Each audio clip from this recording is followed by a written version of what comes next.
ఏపీలో కూటమి పార్టీలు బూత్ లెవెల్ నుంచే ప్రత్యేక సమావేశాలు నిర్వహించాలని నిర్ణయించాయి. ప్రచార వ్యూహాలను సిద్ధం చేయడం, బీజేపీ పెద్దలతో విస్తృతంగా సభలు నిర్వహించడం లాంటి కీలక నిర్ణయాలు తీసుకున్నాయి ఈ కూటమి పార్టీలు. ఇంత అర్జెంటుగా మీటింగ్ పెట్టారంటే కూటమిలో సమన్వయ లోపం రోజురోజుకి పెరుగుతోందా?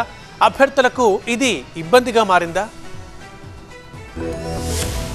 ఓవైపు టికెట్ల పంచాయతీ, ఇంకోవైపు పార్టీల మధ్య సమన్వయ లోపం, అంతకు మించి ప్రచార భారం.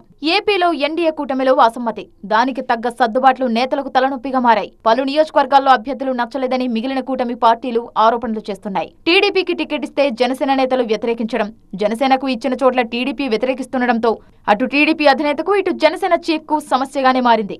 బీజేపీ పోటీ చేస్తున్న చోట్ల ఇదే పరిస్థితి ఉంది. ఇవన్నీ సెట్ అయిన చోట కింది స్థాయిలో నేతలు కలవకపోవడం, వారి మధ్య సమన్వయ లోపం కొట్టొచ్చినట్లు కనిపిస్తోంది. ఈ నేపథ్యంలో ఉండవల్లిలోని చంద్రబాబు నివాసంలో ఎన్డీఏ నేతల మీటింగ్ జరిగింది. టీడీపీ అధినేత చంద్రబాబు అధ్యక్షతన జరిగిన ఈ భేటీకి జనసేన చీఫ్ పవన్ కళ్యాణ్, బీజేపీ రాష్ట్ర అధ్యక్షురాలు పురంధేశ్వరి, ఇతర నేతలు హాజరయ్యారు. పార్టీల్లో ఉన్న లోటుపాట్లపై వారు చర్చించారు. ప్రధానంగా అనపత్తి, ఉండి స్థానాలపై చర్చ జరిగినట్లు తెలుస్తోంది. అనపత్తి స్థానం టీడీపీకి ఇవ్వాల్సి వస్తే ప్రత్యామ్నాయ ప్రతిపాదనలు కూడా సిద్ధం చేసుకుంది బీజేపీ. తమ్మళ్లపల్లె, ఏలూరు, రాజంపేట పార్లమెంటు పరిధిలో ఏదైనా ఒక స్థానం కమలం పార్టీ తీసుకునే అవకాశం ఉంది. చిన్న సమన్వయ లోపాలు ఏవైతే తలెత్తుతున్నాయో వాటన్నిటిని ఏ విధంగా పరిష్కరించుకుంటూ ముందుకు వెళ్ళాలి అనేటువంటి అంశాలు. అనపర్తి విషయం మాత్రమే కాకుండా 2-3 అసెంబ్లీస్ కు సంబంధించినటువంటి అంశాలు ఎక్కడైతే ఈ రకమైనటువంటి ఇబ్బందులు ఉన్నాయి వాటన్నిటి మీద కూడా చర్చ జరిగింది.